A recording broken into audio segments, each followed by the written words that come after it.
So one thing that's just fresh on my mind right now that I'd like to talk about just a little bit, something that I've been digging into, are as we're getting back in person and kind of getting back to our normal flow, if you will, of like in person and doing online. What does it look like? How does it feel? We're having some issues with we had a computer in our sound booth that was kind of starting to slow down. It was an iMac that we bought a long time ago.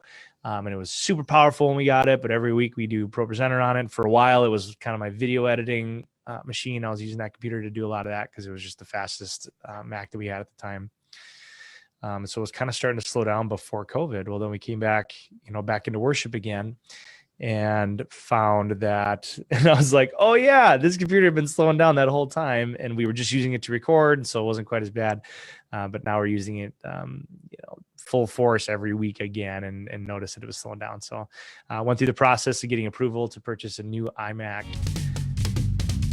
This changes everything. Our eyes are on you as you show us how to live and love like you. This is a call for all to know who you are. How's it going? Hey, how are you today? I'm good. How are you? Awesome. Good. Welcome everybody to Q&A with Red River Leadership. I'm Nolan. Yes, I'm John Dahl. We are excited to hit the ground running today, and we've had a lot going on these last few weeks and have had some great questions coming in. John, you want to let everybody know where we're at today? Yeah. We had a couple issues come up at the church. So one thing that's just fresh on my mind right now that I'd like to talk about just a little bit, something that I've been digging into, are as we're getting back in person and kind of getting back to our normal flow, if you will, of like in person and doing online. What does it look like? How does it feel? We're having some issues with we had a computer in our sound booth that was kind of starting to slow down. It was an iMac that we bought a long time ago. And it was super powerful when we got it, but every week we do ProPresenter on it. For a while, it was kind of my video editing machine. I was using that computer to do a lot of that because it was just the fastest Mac that we had at the time. So it was kind of starting to slow down before COVID. Well, then we came back, back into worship again and found that, and I was like, oh yeah, this computer had been slowing down that whole time. And we were just using it to record. And so it wasn't quite as bad.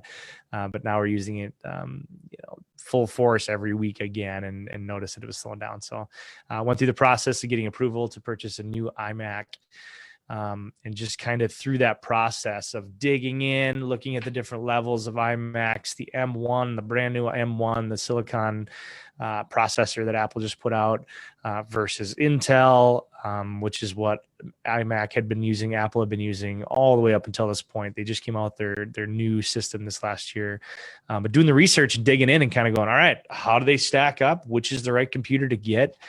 With ProPresenter, hands down, Apple has been my way to go.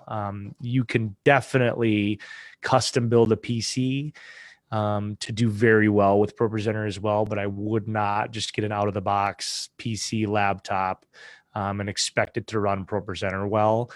It can run it. It's capable of running it, but you're going to find that computer is just going to be humming, trying to process and trying to get the things done that you're trying to get done and just building ProPresenter out each week. So Yeah, for me, go ahead. Before you even go there, let's talk a little bit. So one of the things that John and I do is consultation with different churches. And it's been all kinds of different things. How do we get video on the wall? How do we live stream? How do we video edit? What do you use? Show us how to do it.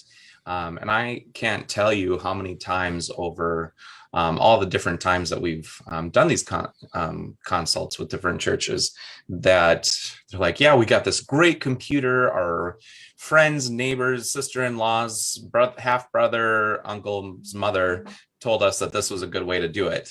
And we're like, oh, what is it? Well, I don't know. Right.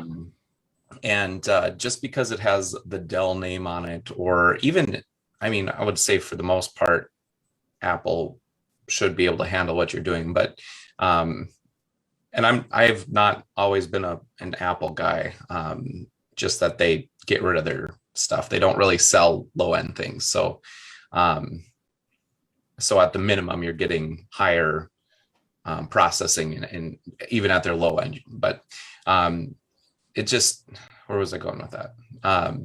That we talked to all these churches and they're like, we got this great computer. It was recommended and they don't know what it is. They don't know anything about it. And then they end up buying 2-3 computers to get the one thing done that they need to do and spend just as much, if not more, than getting something that we'd probably recommend for you. So just starting at the point of not all computers are created equal. When you're doing something like live streaming or lighting systems or recording or video editing or audio editing or anything that we have to do in the church, not every computer is going to be able to do it. So I remember one of the churches and they asked about video editing, and I made a whole plan for them using a free application that you can have on Apple or Microsoft, and then found out that their computer was not powerful enough to use this program, even though it's a free program. And so they had to pay for their video editing software, which they could have had for free had they had a computer to do it. And the one they paid for was a lot. It wasn't nearly as good and couldn't do as much on that paid program as you can do on what I would have suggested for free had they been able to do it. And so Jon and I have a lot of conversations about computers to do the things that you need to. And so that's where Jon's going into. I just wanted to talk a little bit about context of they're not all the same. And just because it's got a good name on it doesn't mean that it's going to do, like, the cover doesn't mean that it's a good computer. The brand, the name does not matter. Necessarily. Well, it might be a great computer to, I think back to like when I was going to college, what might be a great computer to go and write papers with, or to just do basic Excel work with, or if you're, you think about the things, if you're streaming at home, just to watch movies on, or, all of those things take a different level of processing and a different level of power in your computer. So it's good just to be intentional, do your research. And I've spent hours watching YouTube videos of people comparing 2 different kinds of computers to know, okay, should we spend the extra $200 on that one upgrade, or should we spend it on this upgrade? And what I mean by upgrades are like, you can upgrade a certain spec or a certain piece of technology within that computer to make it that much faster or that much better for whatever reason. So those are a lot of questions that we've got. So I just dug in trying to figure out the best thing for Good Shepherd. And I ended up landing on, for a variety of reasons. And so this isn't a one size fit all thing. So if I say what we recommend for Good Shepherd, it might not be what I'd recommend for your setting. It just depends. But we ended up buying the new iMac M1 processor. And I'm really excited about it. It's back ordered right now. It'll take, a few more weeks to get here, but few years, who knows? Few years, it's ordered. It'll get here eventually. But I ended up getting the iMac, the new one, the M1, and I did upgrade the RAM. So it's got 16 gigs of RAM, and I upgraded the SSD storage. So it's got a terabyte of storage on it. And I think it's gonna be really solid for what we do. And that's a dedicated ProPresenter computer, where that's just what we run through it is ProPresenter. And with that much RAM now and space, who knows what I'll want to do on it outside of just ProPresenter. I say now it's dedicated, but eventually I'm going to be like, oh, we can do that on there way faster. Let's do that. But so that brings up a couple things. You just saying that, Jon. So number one, you're saying this isn't a one size fit all. This is what you chose to use for what you needed. And so I'd say when you're looking at computers, or if you need to upgrade, the first thing you need to kind of have in your head is, what am I going to use it for? What are my goals? What is my vision for this? Rather than, $800, I can get a computer for that. And then it doesn't work for anything. You have to be goals based when you're buying tech for your church, for anything, but to be able to know what you need, you have to know what you want to do first. Right. The second thing that I wanted to have you talk through a little bit, Jon, you're throwing around things like a terabyte of this and 16 gigs of this. When you're talking about kind of just lowest that you would ever go, what are the specs that you would like? I would not go any lower than this on RAM or this on storage. Yeah, that will come down to what you're using the computer for, like you said. If you're doing video editing, you're definitely going to want to bump up your processing or your RAM. Most lowest models come at 8 gigs of RAM. I would go to 16, 32, depending on what computer you're looking at, what you're able to do. The highest the new M1 from Apple makes is a 16.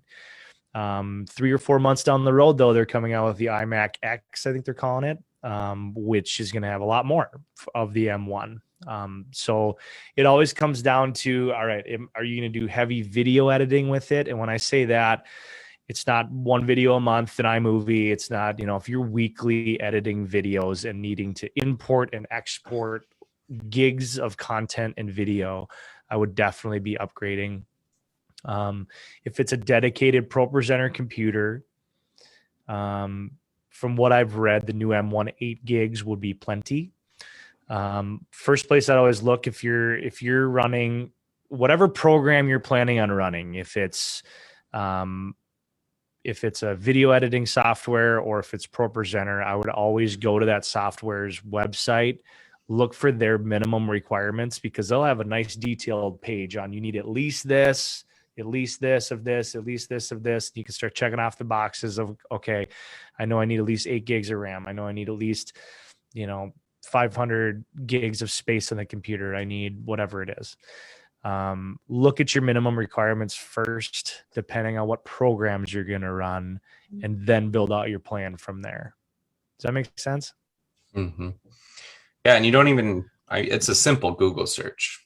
I'm not even smart enough to go to the website of the thing that I'm looking for. I just Google in what requirements, what computer requirements, what RAM requirements does DaVinci Resolve need? And I'll say, boom. And I would agree that for most programs, 8 gigs should get you by. I would say under it, especially if it's not this newer processor, is probably not going to cut it. Right. I think I've seen 4 gigs for a lot of the computers we've talked to different churches on. I can't for sure say, but I'm guessing there's been some that are even under that. And yeah, that would have been great 10 years ago, but not anymore. Yeah. Everything's just going to get bigger and bigger, and that's just the way of the world, right? And for me, I'd been doing weekly, daily audio and video recording, and my computer was 8 gigs of RAM and 2 terabytes of space on it. And it would be so choppy. And when you're trying to make millisecond adjustments to the sound or to the video, it couldn't keep up anymore. So I also upgraded. And I went pretty high just because I figured, who knows what the future of this looks like. I want it to not just be for today, but for the future. And so that was, and what Jon and I do looks different. So that's just, again, what I needed for what I'm doing, and what Jon needs, they'll be different. What you need will be different. So that's why that's so important. Yeah. I've got a video guy who he's custom built a PC, and he does video work. He doesn't run ProPresenter on there at all. It's all like home studio, just to pump out video projects is what he does. And so he's custom built this PC over the years, upgraded here, whenever he can, whenever he's got some extra money. But he's added to his custom computer, and it's just like, I was looking at it like a Lego set. Like you're making this thing bigger and more stronger and bigger. It all costs money, but he's now been able to build a really powerful PC because he's just been researching and buys kind of the next nice thing when it comes out, when he gets some dollars in. And he loves it, and he wouldn't go another way. He said he would love, though, eventually, because he's such a creative type, doing more photography, videography. He said he would love to get the M1, though, eventually here, just from what we've seen about the new M1 Apple processor that came out. that it's fantastic and it's really strong and it's great. It just packs such a punch for being a laptop. You know, you don't really see that. We haven't really seen that yet. I have the one I'm on right now. I bought just before COVID. So this is just before I was doing a bunch of video work. At the time, building ProPresenter at home, bringing it in, basic video editing, couple movies a month, maybe on iMovie was all I was doing. Very just kind of base stuff. So I bought the MacBook 8 gig Intel Core i5 2.4 quad core. So decent. I mean, it's a great machine for what I need it for. But as soon as I started doing more video work when COVID happened, it handled it really well. I would say for probably 6-7 months, I didn't really have any issues, especially once I moved from iMovie to Final Cut Pro. Final Cut I think just works better and has better ways to process video. But I don't know. I couldn't even tell you more about that. That's very surface. But now I notice it a lot more now that I've been burning through video projects weekly for months. Like now I hear it humming a lot more, and I've had to like do some things to help with that. I got a little fan platform that it sits on now to keep the computer cool, and I have to keep an eye closely on storage space and things like that. When your storage is running out, everything slows down. So I mean that's why you'd upgrade from like a 512 gigs to up to a terabyte or even 2 terabytes, because then your computer has just more room to work with when you think about it. So anyways, whole different thing there, but I just want to talk a little bit about the current machine here too. Absolutely. And a lot of those things you can add to. So we could have stuck with the iMac that I was using before. We could have added another 8 gigs of RAM. You can always add nice external hard drives to use on your computer as well. John, do you have yours handy? Yeah. An external hard drive is just adding storage place that you can store different things on that can be always connected to your computer, or it can be something that you carry around. And this is something we learned from some worship leaders that we follow. Is this a terabyte? Yep. I just got it because you told me that he was right. But well, what I'd read about this one was that, and like it's so small. Yeah. When you think about it, like I mean, it's like double the size of a flash drive when you think about it, maybe a little bit bigger, but like it's so tiny. And these used to be to do what this thing does. I would even say just a couple of years ago, it used to be this big honking thing that you had to plug into power. What is that, sticky note? Yeah. Right. So it's nice. You throw it in your pocket if you need to. But like what's crazy to me about this thing still, and I've been using it for a while now, especially with COVID, but is that this thing used to be this big honking thing that you'd have to plug in your computer, and then have this whole thing, and then you'd have to think about how it's formatted and like make sure that it was working right and how to move things back and forth, and moving files back and forth between your machine and that hard drive sitting next to your computer used to take a long time. And then a guy that we follow, Jake Goslin with Churchfront, he talked about this drive, this G drive, that it just blew everything out of the water, that it was just fast. The transfer speeds, they call it, were super fast. This is a whole terabyte right here. I also have a 2 terabyte one in my bag. And I do all of my projects directly off this. So this is always plugged into my computer. And when I'm editing videos, I have those video files and everything saved directly on that external. That way my computer isn't getting bogged down, like actually holding the files and processing the files. So that way I'm doing all the processing in the computer, and the files actually live off the computer on this external. Like that was a game changer. And when I had to do that during COVID, when I realized my computer was slowing down and I couldn't handle the big video files anymore, I had to move to that model of workflow. And it's been great. yeah. And for another, so just to continue, we're talking about obstacles that we've been facing, and John, you nailed it on the head, going from completely online to now doing all of that still, and then getting to an in-person. And I'm going to admit I was a little rusty and anxious. I just didn't know what to expect or what was to come. I don't know if anybody was going to show up, and which was not the case whatsoever. But last time we talked, specifically about Calvary was 3 days before that opening weekend. How did that Yes. go? Oh my gosh, it was insane. We had just we were pushing 900 people at that first service at Oh the my lake, and it was word. just insane. It was like people hanging from the trees. So anyway, so what the last video that we did was me at the video wall, and it worked really well that first week, and then the second week not so much. It was flashing in and out. We were struggling to get it to. It kept it resizing the screen. And it was a headache. And as a worship leader, one of our number one missions is that to eliminate all distractions.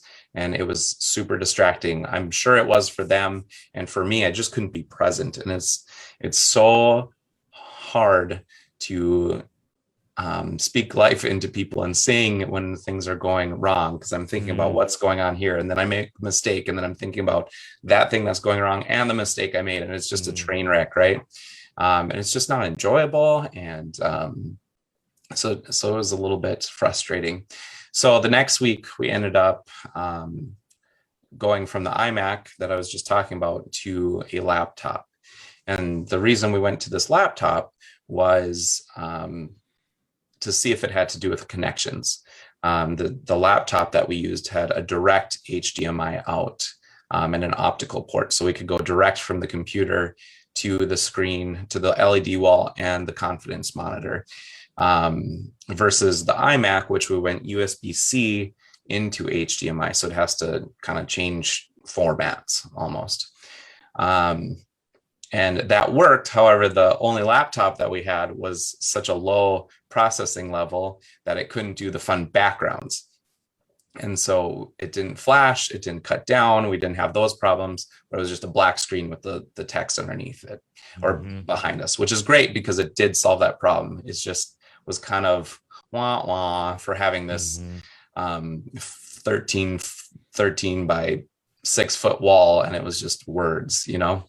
But at least we understood that it was most likely a connection issue.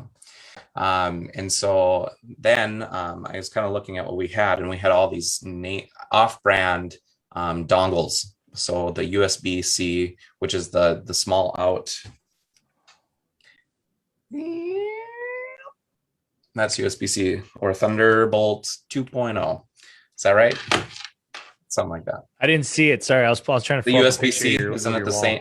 Isn't the same as like a USB-C Thunderbolt? What do they call it? Thunderbolt 3, Thunderbolt 2. Yeah, they keep changing. Right.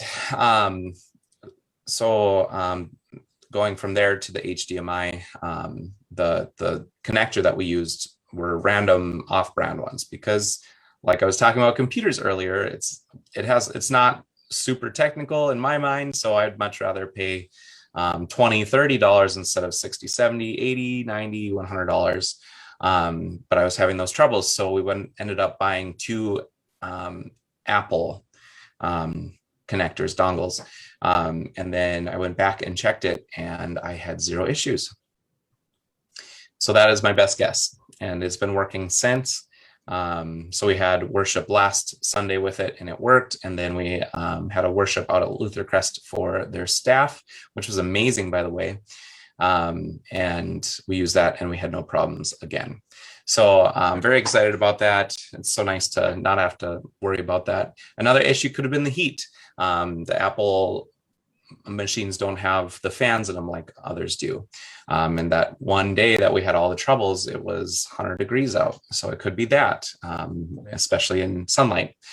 So there's just a lot of things that it could play into. But one of the things we really wanted to be present about and to be intentional about today, talking about, is that we go and do this online most Fridays and talk about how to fix things. Churches call us and ask us how to fix things. And the reason we know a lot of these things is because we have faced them and continue to face them. It is not perfect. We are learning all the time. And that's just what it's like to be a leader. It's not that we don't have problems or we don't have obstacles. It's that we figure out a way to fix them. And one of your resources as a church or a ministry or anything, a business, is that if you have those obstacles, is that we're here to help you figure out how to go about them. And then I haven't even told you about this, Jon, but another obstacle that I'm having is that we have too many people. Can you imagine that? We're in a church and we have too many people that the people up on the hills cannot hear us, but the congregation. What's that? Yeah, I'm gonna show. Can I just show a couple pictures as you're talking here? Yeah, for sure. I'll just pulling up a few pictures from your first couple of weeks there, and yeah. So we have so many people. They're up the hills and all over the place. So you can't see me pointing at the picture, but there's the whole group of people in front, and that's where the main speakers are pointing to. And so it is a good volume. They can hear clearly. And then we've got the people on each side. So kind of where the picture is taken and behind. So where you're at right now, and behind that picture, we have people continuing. Oh, I didn't realize there was this. Yeah. So they can't hear as well. And so in the front, yeah, it's just nuts. That is not the same. That is not me. So Jon, can you point out the fill speakers? There's one by the subwoofer there, and then on the other side, there's another right under the tree. So those we bought for the people who are right up front because they're under the sound of the line arrays. But then because there were so many people, we started pointing them out to hit the hill, and it was still too quiet. But then also the people in front, they could hear the instruments, the drums, the guitars, the bass guitar, but they couldn't hear vocals. And so our challenge right now is that we need to have those back facing the people right in front. And we are purchasing more speakers to go up on the hills to get the people who are further out. It's insane. So it is an obstacle. It is a problem. It's a good problem because we have so many people, but we need to make adjustments to make sure that everybody's having a good experience. Right. So what are you talking about for solutions for that big space? Great problem to have, obviously. Mm-hmm. What a blessing, but also what are some of the solutions that you're talking about? One of the things that we were pondering is there a way for us to, can you go back to the picture? Yep. I was actually going to find a better one here. Yeah. There's line arrays. So line array speakers there's this line, and it's kind of curved to be able to put the sound out further. So we had thought maybe we could turn up the ones on the top because those would be more area versus the ones that are facing down. But found out that will just kind of, it'll sound funky for people who hear that whole sound spectrum. So then the answer that we came to is finding the exact same fill speakers as we have now and getting two more to put up the hill a little bit. So I wanted people to see where the screen was. Yeah. And this is all the way in the back, I would imagine. Yeah, pretty close. And however many feet that's a long ways back, and you're still able to read. Yeah, it's crazy. There's no shadow you can't light up, but also the LED screen. And that's at like 35% brightness. That's the other wild. Yeah. So pure sunny day. You can be pretty much anywhere. Yeah, there's a couple line of vision that you can't see it because there's a pole or a tree or something. But for the most part, it's been really great. I mean, if you go that one, that's from the hill and you can see it. And pictures don't do it justice. Our eyes are better than pictures. But yeah, it's been such a blessing. And people are so much more present, right? Like they can really pay attention to you and see what you're talking about. They're not looking down into booklets. People are looking up so we can have conversation with body language and our eyes and our voices. And I've said this before, but it's so much easier to speak life into somebody when they're up and at you versus somebody who's down like this. Mm-hmm. Not only for visuals, but also just like stance, because your stance and how you're positioning yourself really creates energy in yourself. And that's why we talk about slouching. When you have a slouch, this is random, but when you're slouching, there's less energy. But when you're up and open, there's just more energy going around. And so Right. when you can, when people aren't slouched into their books to know what the Bible verse is or to know what words you're singing, it just creates more energy and more intimate connection when you're singing and saying those words of promise. Right. Totally. Absolutely. No, this is great. You guys have done good work. But it sounds like, you know, as fun as it is, and as great as it is when it works, when it doesn't work, it's just so frustrating. And I think that's where we all have so much in common, where we're like, man, you know, you spent all week trying to figure this thing out, trying to get this new piece of gear in place and working, or maybe not even this new piece of gear, this piece of gear that we always have issues with. That's just part of the deal. And having the mentality and the willingness to just keep digging in, try new things, see why it's working, why it's not working, not getting frustrated. It's just part of the deal. And the more we can stay calm through that, the more we can stay calm through that, the more we enjoy it. And honestly, one thing I love is like when we run into an obstacle, I mean, you just see it as a challenge, as a fun challenge. Like, we're going to figure this out one way or another. We're going to figure it out. There is no good enough. There's no moment of, and we've had plenty of times where we're like, let's just forget about it. We'll figure it out next week. And I'm like, no, we still have 7 minutes. Like, we got to keep going. Let's figure this thing out. Let's keep trying and troubleshooting and try that cord over there. Try that adapter. So just kind of teaching that. And we've talked about that when it comes to the culture, the mentality of your team. Not to give up, not to quit, push through it, figure it out, get out your phone, start Googling. No one just stands around going, oh, I wish I knew this system better. Or, oh, I don't know how this works. Well, go figure it out then this week. Like, you have time to go learn how this thing works, or how this cord works, or how this system works. That can never be an excuse that you don't know how something works. Go figure it out. Absolutely. It's, but also to say with that, is we do have obstacles. Everybody does, right? Right. But also, if you don't do anything, nothing's going to happen. Right. And there's so many churches that just accept that, you know, like, oh yeah, our live stream, it's always going. Right. But that's what we have. Yeah, you might have to buy something new. You might have to do some research. You might have to reach out to us so we can help you fix that problem. It just reminds me of the definition of insanity, right? Right. Doing the same thing over and over and over again and expecting different results. If it's broken, it's time to fix it. So I hope you know that we're here for you. We're going to wrap it up here, but thank you for joining us today. If you found something valuable about this, we'd love for you to share it. If you have questions, leave comments, send us a message, email us at redriverworship@gmail.com. But otherwise, we'll see you next week. Yeah, sounds good. Thanks, Nolan. Thank you. God bless. All right. Bye-bye.